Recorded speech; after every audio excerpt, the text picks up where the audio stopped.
All right, Friday Night Live, round two. This week, I would like to speak about the story The Undeclared Major. We spoke about this in class. Basically, it's about a man, 22 years old, going to college, undecided major. Um, he knows what he wants to do, but he doesn't want to tell his family. And this is understandable with the way he was raised. Walter, raised on the farm, good old farm boy. That's all he knows. Lives and works on the farm, and with him, it's hard to tell his family because this is all they do, and it's completely understandable. Most people raised on the farm, that's all they do. They are raised on the farm, go to school, graduate high school, go right back. And this is something that in the farming community, you're raised on a farm, you live on the farm, you die on the farm. You take over your family's farm, pass it down generation to generation. And I understand why he has this dilemma of why he wants to tell his family. So when he goes to tell his father is kind of not he doesn't understand why he chooses English. Um, to his belief, everyone knows English, and there's really no meaning to pursue a major in English. Now, I can bond with this story. Coming to Bethel College, decided on a 3-2 major. 3 years at Bethel, 2 years at Notre Dame. Civil engineering. It was what I wanted to do. I was tried and true. Came to Bethel, and that's what I decided. Now, fast forward 2 years, and I changed my major. Changed it to engineering and management, and it was easy for me, but hard for my family to understand. Didn't want to tell them at first. Kind of struggled with the thought. Uh, you know, it's hard going in set as one thing when your family's full behind it and wants you to do it, and then to change your mind and go tell them, it's a whole nother story.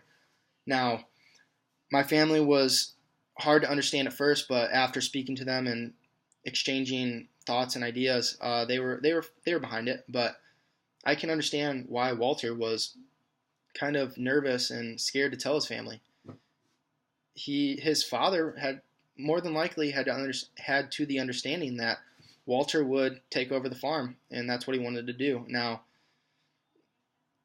that's not what Walter wanted to do. That's what his father wanted him to do, and it's understandable why his father thought that way, because that's the way he was probably raised. That's the way he was brought up. He worked on the farm. Father passed away. He took over the farm. Now, it's understandable, but like I've said, I've went through this, and I can see why Walter thinks the way he does. And to speak on another point, in class we talked about how Walter and his father talk to each other.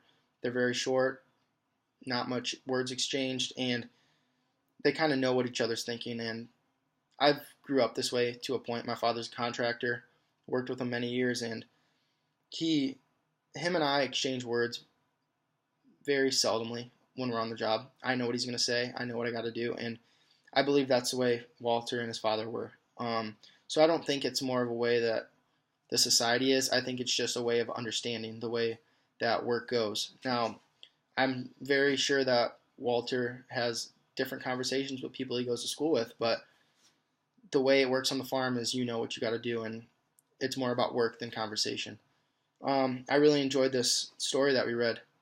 It brings a lot of life and a lot of thought to different societies, different cultures. The farming community, not many people get outside and do something else. They live and die as farmers.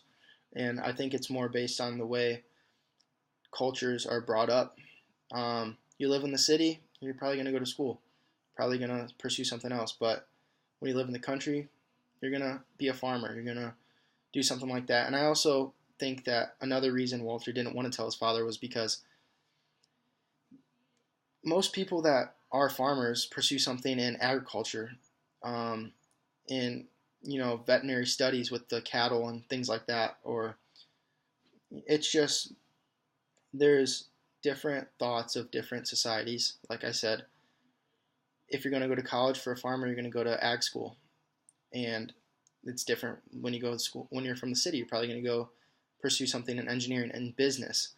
And I'm glad the route that Walter chose to become his own person, because I believe that sometimes you have to steer away from what your family thinks or what other people think and pursue your dream. And that's what I take away from this, is that you can't ever let someone hold you back from something that you want.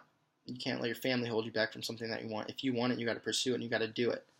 And you only live life once, and you have to do what makes you happy. You can't do what makes other people happy. So I enjoyed this story that we read, and I believe it holds a lot of knowledge and a lot of insight on how to live your life, rather than just the main point of the story is how Walter chose a major that wasn't agreed with.